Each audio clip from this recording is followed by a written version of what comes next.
बाबा ଆଜ୍ଞା भोक लगे कौन खाएबू लिट्टी चोखा लिट्टी चोखा हाँ ओके। हेलो सांग माने मो मिनी ब्लॉग को आपण मानक स्वागत। तो पुअर फरमाइश थिला लिट्टी चोखा खाइबा तो मुझे बड़ वाला बैगण बाहर कर देछि से ही भर्ता बनले बहुत बढ़िया लगे। हाथ में मु तेल नहीं जाइछि बैगण पोड़िबा आगु तेल लगा जाए आ बैगण को साइड साइड रे कट भी मार देइथली भलरे जल्दी सिझी जीवो बोली आ कुकर रे आलू भी 3-4टा सिझे देइथली। आलू बैगण टमाटो चोखा बहुत बढ़िया लगे। आ पियाज को भी चुन चुन चुन चुन करी काट देइथली 2-3टा खंडे पियाज काट देइथली कारण अधा पड़िबो चोखारे आ अधा से जो लिट्टी पई प्रिपरेशन हबो सेथरे मध्यम पड़िबो। तो मु पूरा छोट छोट करिकी पियाज काटी देइथली बैगण को बेटे उल्टा पाल्टा करिकी पोड़ी दउची। लिट्टी चोखा बेसी करी यूपी आ बिहारी लोक माने खाती से माने गैस अपेक्षा कोइला रे पोड़ी की बनाती तो तार टेस्ट अलगा थाए बहुत बढ़िया लगे। आ मु एठी अट्टा मध्य दली की रखी देइची कारण अट्टा टिके नरम हेले ही सेटा टिके भल लगे।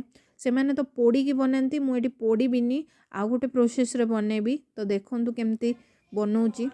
बैगण रे आलू टमाटो कंचा लंका रसुण पियाज सोरिष तेल लुण सबू पकई स्मैश कर देइथले आ ऊपर टिके धनिया पत्र पकई देइथले। चोखा बनेबा धनिया पत्र नथिबो तो तार तो टेस्ट ही लागिबनी तो मु धनिया पत्र आनथली धनिया पत्र पकई देइथली।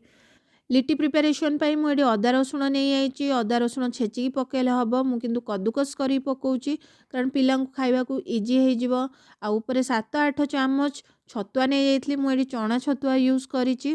चना छतुआ रे चुन चुन काटी पियाज आउ धनिया पत्र सोरिष तेल आ लुण आ किए कंचा लंका भी चुन चुन करी पकाती मुझे पिला खाइबे तो मुहरे लगे राग लगे से मु पकेलिनी आ ऊपर टिके जुआणी पके देइथली। आ घरे जदि आचार थिबो मिठा आचार नुए नॉर्मल जो राग आचार सेटा थिले पके देबे मु एठी आचार पके देइची। आचार ऊपर टिके जो तेल थाए से तेल मध्य पके देइथली तार टेस्टटा बढ़िया लगे। आउ छतुआटा टिके खट्टा खट्टा हेले भल लगे ऊपर लेंबू भी चिपुड़ी पारे घरे एते के खट्टा खाआंतीनी बोली मु लेंबू चिपुड़लीनी।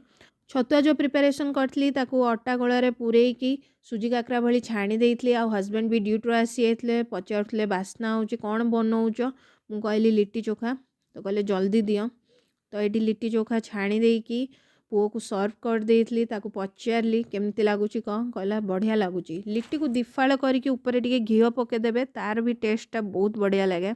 तो पुओ तो खाइकी खुशी आउ आपण माने मो चैनल रे नुआ आइथिले लाइक शेयर आउ सब्सक्राइब कर देबे।